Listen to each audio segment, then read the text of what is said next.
Hello friends, welcome to optimistic studies. Optimistic studies में आप सभी का स्वागत है।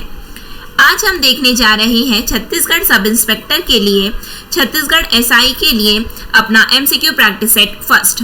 और आज का जो हमारा ये जो एमसीक्यू प्रैक्टिस सेट फर्स्ट रहने वाला है वो आधुनिक भारत का इतिहास रहने वाला है। मॉडर्न हिस्ट्री के प्रश्न हम देखने जा रहे हैं। किसके प्रश्न देखने जा रहे हैं? तो हम मॉडर्न हिस्ट्री के प्रश्न देखने जा रहे हैं। तो चलिए फिर हम आज की क्लास को स्टार्ट करेंगे। क्लास को स्टार्ट करने से पहले यदि आप चैनल में पहली बार आए हैं तो चैनल को सब्सक्राइब कर लीजिए और बेल नोटिफिकेशन को ऑन रखिए, जिससे हम जो भी वीडियो डालें तो आप तक पहुंचती रहे। साथ में सेशन आपको यदि अच्छा लगे तो ज़रूर लाइक कीजिएगा, ज़्यादा से ज़्यादा लोगों तक शेयर ज़रूर कीजिएगा। तो चलिए फिर हम अपनी क्लास को स्टार्ट करते हैं। हमारा पहला प्रश्न दिया गया है कि सूची 1 को सूची 2 से हमें सुमेलित करना है। Match the list 1 to list with list 2। तो सूची 1 में क्या दिया हुआ है? पलासी का युद्ध दिया गया है, फिर बक्सर का युद्ध और बंगाल का युद्ध, जो कि बंगाल का युद्ध यहाँ पे हम बोल सकते हैं जो बंगाल में अकाल आया था उसके बारे में यहाँ पे दिया गया है। बंगाल में अकाल के बारे में यहाँ पे प्रश्न है आपसे, ठीक है। Famine in Bengal, famine in Bengal, ठीक है। तो यहाँ पे ये तो हमने सूची 1 देख लिया, लिस्ट 1 देख लिया, और सूची 2 में क्या दिया है? रॉबर्ट क्लाइव, वेंसिटार्ट और कार्टियर। बताइए कौन सा सही है, कौन सा ऑप्शन कौन सा सही होगा? ए का 1 होगा, B2 C3 या A2 B1 C3 या A3 B1 C2 या ए का 1 B का 3 या C का 2। तो यदि हम पलासी के युद्ध की बात करते हैं ना 1757, तो 1757 पलासी के युद्ध के समय कौन था बंगाल का गवर्नर जनरल? तो पलासी के युद्ध के समय तो रॉबर्ट क्लाइव बंगाल का गवर्नर जनरल था। कौन था? रॉबर्ट क्लाइव, ठीक है। तो यानी कि ए का क्या होने वाला है? ए का 1 होने वाला है। बिल्कुल हमें ये पता चल गया, ए का 1 होने वाला है, ठीक है।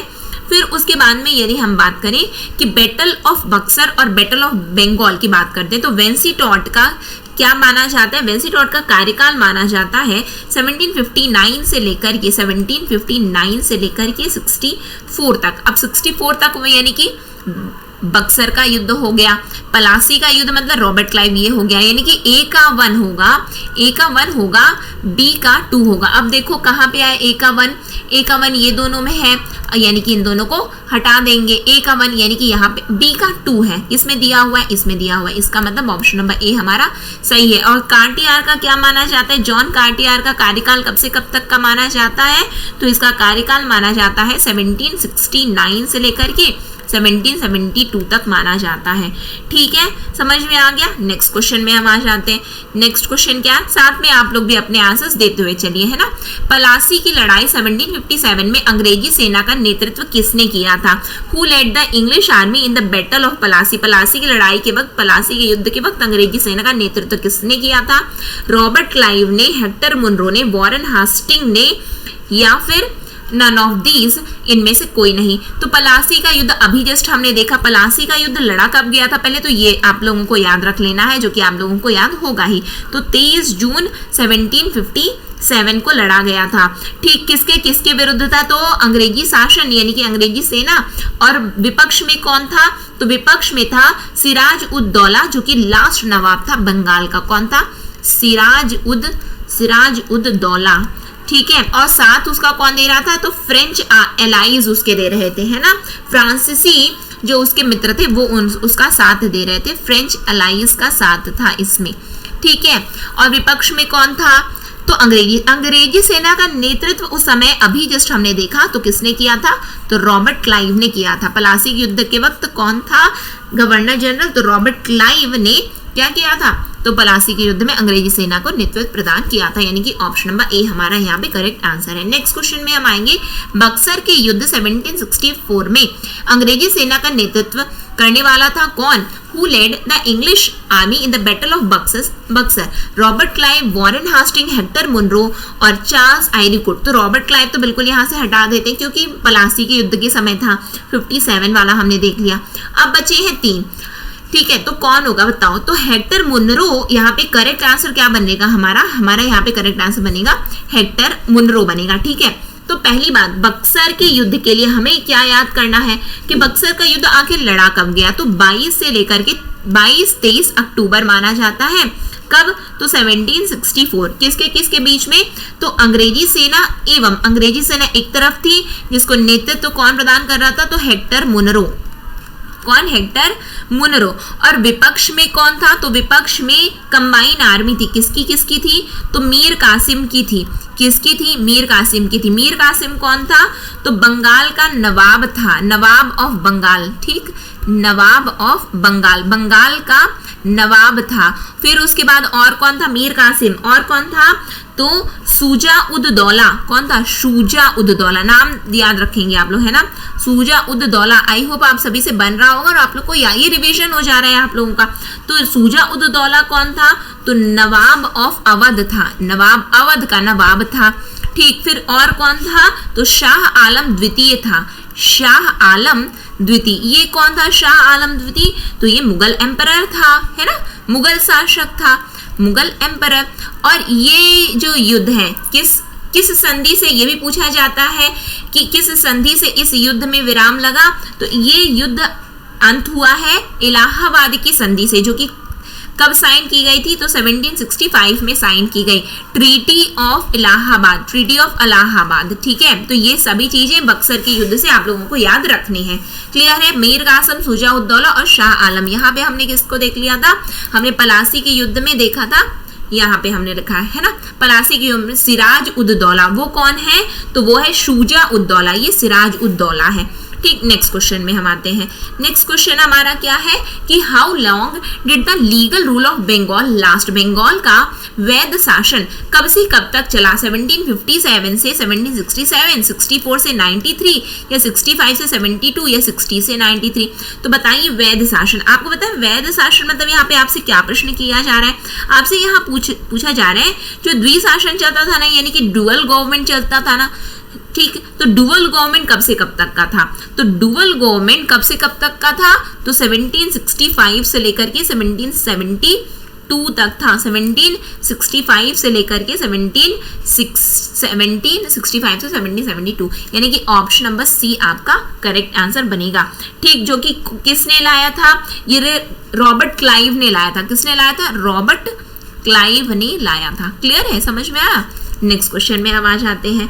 नेक्स्ट क्वेश्चन क्या है हमारा, वर्ष 1798 ईस्वी में वेलेस्ली द्वारा प्रस्तावित सहायक संधि को स्वीकार करने वाला सबसे पहला भारतीय शासक था कौन, अवध का नवाब, हैदराबाद का निजाम, कर्नाटक का नवाब या मैसूर का राजा। The first Indian ruler to accept the subsidiary alliance proposed by Lord Wellesley in the year 1798 was Nawab of Awadh, Nizam of Hyderabad, Nawab of Karnataka और किंग ऑफ मैसूर। बताइए यहाँ पे हमसे पूछा जा रहा है पहला जिसने स्वीकार किया, तो first Indian ruler to accept the subsidiary alliance, तो वो कौन था, तो वो निजाम ऑफ हैदराबाद था। कौन था, निजाम ऑफ हैदराबाद, हैदराबाद का निजाम था। ठीक है, समझ में आ गया।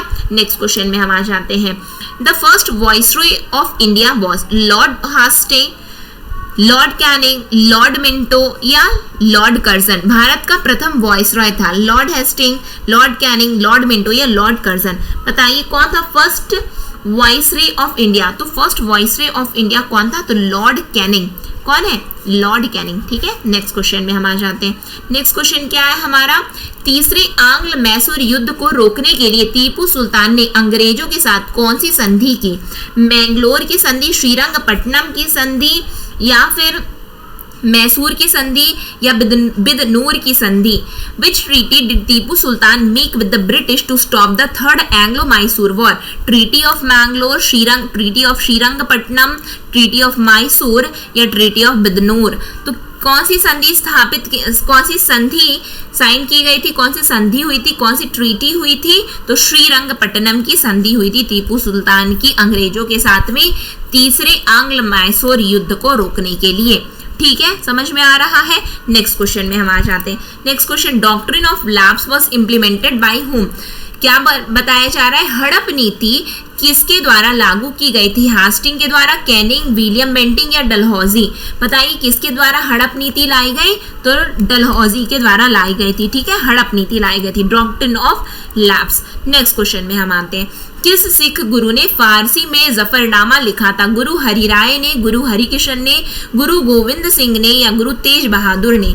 बताइए तेज बहादुर ने। यहाँ पे विच सिख गुरु रोट जाफरनामा इन पर्शियन।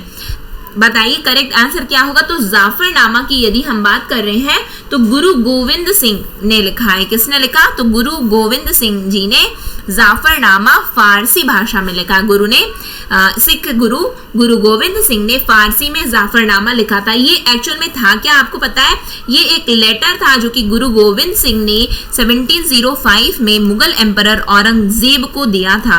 कब, किसको दिया था, तो मुगल शासक औरंगजेब को दिया था गुरु गोविंद सिंह जी ने 1705 में, जब चामकौर के युद्ध के बाद में, बैटल ऑफ चामकौर। ठीक है, किस भाषा में लिख करके उन्होंने दिया था, तो फारसी भाषा का प्रयोग किया गया था। ये लेटर था जो कि स्पिरिचुअल विक्ट्री लेटर माना जाता है। ठीक है, नेक्स्ट क्वेश्चन में हम आ जाते हैं। नेक्स्ट क्वेश्चन क्या है हमारा, the British governor general who started the postal system in India was. Bharat में डाक व्यवस्था शुरू करने वाला ब्रिटिश गवर्नर जनरल कौन था, डलहौजी, वेलेस्ले, ऑकलैंड या बेंटिक। बताइए डाक व्यवस्था किसने प्रारंभ की भारत में, तो डलहौजी ने प्रारंभ की डाक व्यवस्था। ठीक है, तो यहाँ पे हमने कुछ प्रश्न देखे हैं आपके आधुनिक भारत के इतिहास से, मॉडर्न हिस्ट्री से।